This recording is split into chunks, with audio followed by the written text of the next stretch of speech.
up, guys? Welcome back to the channel, man. Today we're picking right back up on the ep3. In the last video we got this thing all sanded. I started doing a little bit of body work and stuff on it. Today I'm wanting to get some high build primer sprayed on this, but we need to obviously mask some sections off because we don't want to get overspray all over like the windows and whatnot. We're not going to be masking the whole entire car off just yet because we're not spraying the whole car. I just want to go over the areas where we've done body work or the areas where it is bare metal, get some primer on there. And I am using high build, like I said. High build takes some time to dry, so the idea is we're gonna put it on really thick, so after it dries and hardens we can come back and block sand it and get it down nice and smooth. So you're gonna build up a thick layer so you can come back, sand it back down to a small layer, but that takes some time to dry. Once I put this high build on here, we're not going to be able to actually sand on it for close to about 24 hours afterwards. So it's a very big step and a very time consuming step, so the sooner I get it on here, the sooner the drying process starts. This area up here on the roof, it's not bad enough to need any Bondo on it, but there is a little bit of like a warp in it, you know what I'm saying? Very slight little wrinkle. I feel like this is going to be easily taken care of with the high build primer. It's the reason why I didn't put any Bondo on those areas. So we are going to need to put a pretty heavy coat of primer right here so that I can come back, sand it smooth like I mentioned.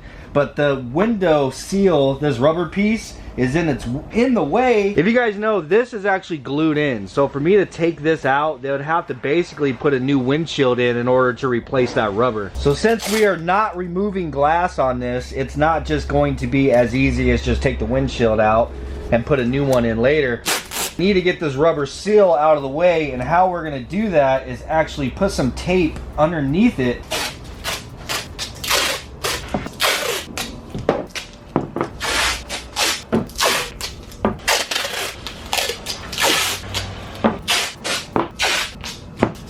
And now adding another piece onto the top, we essentially have made ourselves like a flap right here that we can then pull back on and then tape this to the windshield, holding this rubber trim back away from the metal.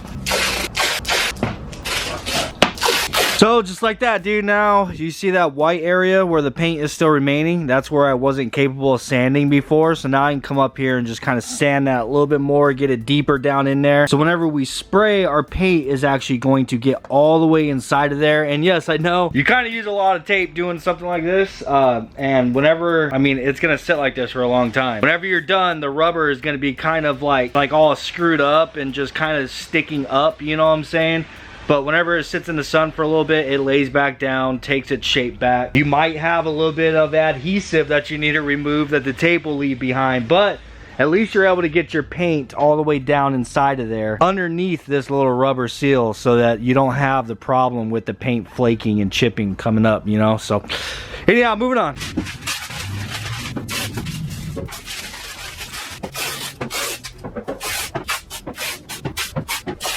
I can literally hear the comments being typed already, bro. Why don't you just take the antenna off, man? Come on, stop being lazy. Well, that's because in order to take that antenna off, I gotta take the headliner out. In order to take the headliner out, I gotta take all the plastics out. And in order to take all the plastics out, I'd have to actually want to do that. So the antenna stays.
Alright, we are going to be using a U-Pull product. This is a 4-to-1 high build primer. So there's 4 parts of the primer, 1 part of the actual hardener. I've already got it mixed up in my gun. I did not reduce this at all, so it is like at its full strength. It's full high build capabilities anyhow. So the plan here is just to hit the bodywork areas, anywhere that I've had to apply some filler. For the most part, these areas, they're out here by themselves. I'm just going to kind of hit it and go a little bit larger than the area, just so we have something to block sand and make sure this is all smooth. But some of these areas, like right here where there's multiple areas all in one, I'm going to go ahead and just spray that whole entire area, so then I can come back and block sand just the whole area, get it all nice and straight. Like basically this quarter panel right here. This quarter panel, I'm just gonna spray the whole damn thing and into that door. So yeah, for the most part, like this whole side of the car right here, I just need some material on there thick enough that I can come back and block sand and get it all nice and straight. But anyhow, we are for the most part ready. Took me a little bit because I had to get this gun cleaned up really good. Last time I used it, I didn't clean it out very well. I am going to be using my Graco. This is a 1.8 millimeter tip, so it's kind of a larger tip for thicker material because this primer is really thick. Really, I should be using like a 2.0. I think they have larger than that even, because that primer, like, I'm no kidding, is like thick, bro. But anyhow, let's get this sprayed.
Well, there it is with some primer on it. I don't know why I always enjoy this stage of the process. Like, I like spraying it and seeing it complete, but for whatever reason, whenever like body work is done and you get the body all straight and you have some fresh primer on it, I don't know, I guess it's not really a cool look to me. I guess it's more of a cool feeling because I know that the rest of the work is kind of, you know, it's kind of downhill. I guess what I'm trying to say is I can't stand body work. So at this point, you're normally past that. Anyhow, that's one coat. I'm gonna go ahead and let this sit for a good 15 minutes or so. You just kind of wait for that wet shine to kind of go away that it has, and then come back and I'm gonna do another coat on the exact same areas.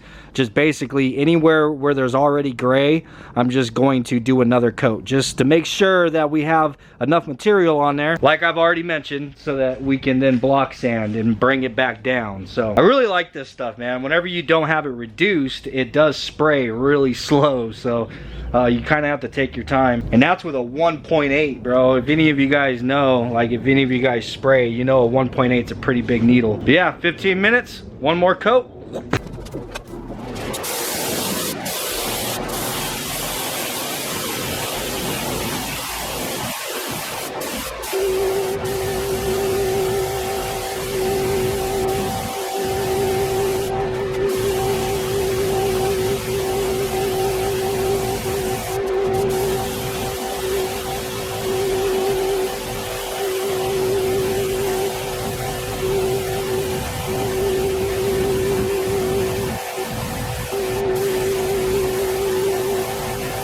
got our primer shot. Like I said, this is gonna have to sit for at least a good 24 hours for this primer to dry, get good and hard. You want it to be hardened whenever you go to sand it, so it's actually powdery whenever you're sanding it. You don't want it to be all gummy, or else it's not gonna block sand properly. So definitely gonna have to wait at least until tomorrow, you know, around noonish, before I can do anything else with this. But moving on with my day, I'm not gonna lie, bro, I've been kind of wanting to get Khaki out, blow the dust off of him, and continue trying to troubleshoot and figure out exactly what's wrong with that damn thing. Dude, I've went through the whole fuel system on Khaki. I've went through the whole fuel system. I don't know what else could really be the issue. I have swapped out the distributor on it. I don't know, I've tried just about everything as far as spark and fuel related. Last time that I moved Khaki, the fuse or something popped for my push button start. So I'm sure the battery is dead, and I need to tear the dash apart and get into the wiring and figure out exactly where the fuse is. I don't remember where I put that for the push button start, so it's probably just on that fuse panel. I just have to go through the fuses and find the popped one. But I don't know if I'm gonna make it to doing that today, if I'm being honest.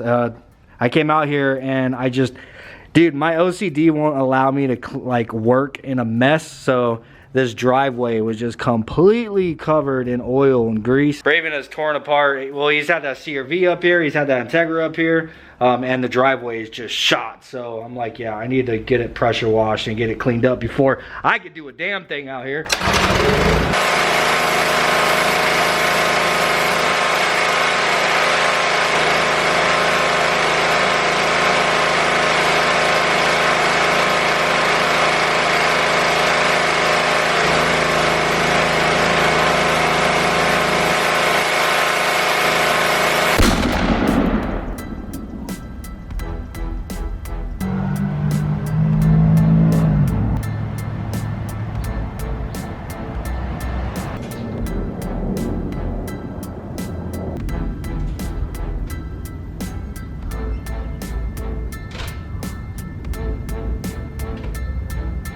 All right, you guys have been asking about Khaki and saying that you want more content with Khaki, so I figured I'd go ahead and pull him out. Here he is. He's been sitting right here the whole time. And let me go ahead and throw a disclaimer in that, yeah, the 4-door EK is still sitting here. If you think that the giveaway is fake, then I don't know what to tell you. Think the giveaway was fake. Keep that same energy here in a couple of weeks whenever we're in Florida, dropping this off to the winter. But anyhow, I figured I'll go ahead and go through the fuel system one more time, clean the fuel filter. I gotta charge the battery up, maybe throw some new plugs in it, do an oil change, just go over it and do all that kind of stuff and just see if it makes any kind of difference. And I'll show you guys exactly what it is that it's doing. Who knows, maybe you guys might be able to help me figure it out, you know what I'm saying? But anyhow, I figured it wouldn't hurt to go ahead and just throw Khaki in the mix. May as well pull him out, clean him up, see if we can't do something with him. But anyhow, guys, I'm gonna go ahead and close this video out. It's already getting kind of late. I'm gonna pull the grill out and throw some brats and maybe some burgers and stuff on because I'm hungry. I hope you enjoyed this video. If you did, please do smash the like button. Peace, and I'll see you guys tomorrow where we're gonna be working on Khaki.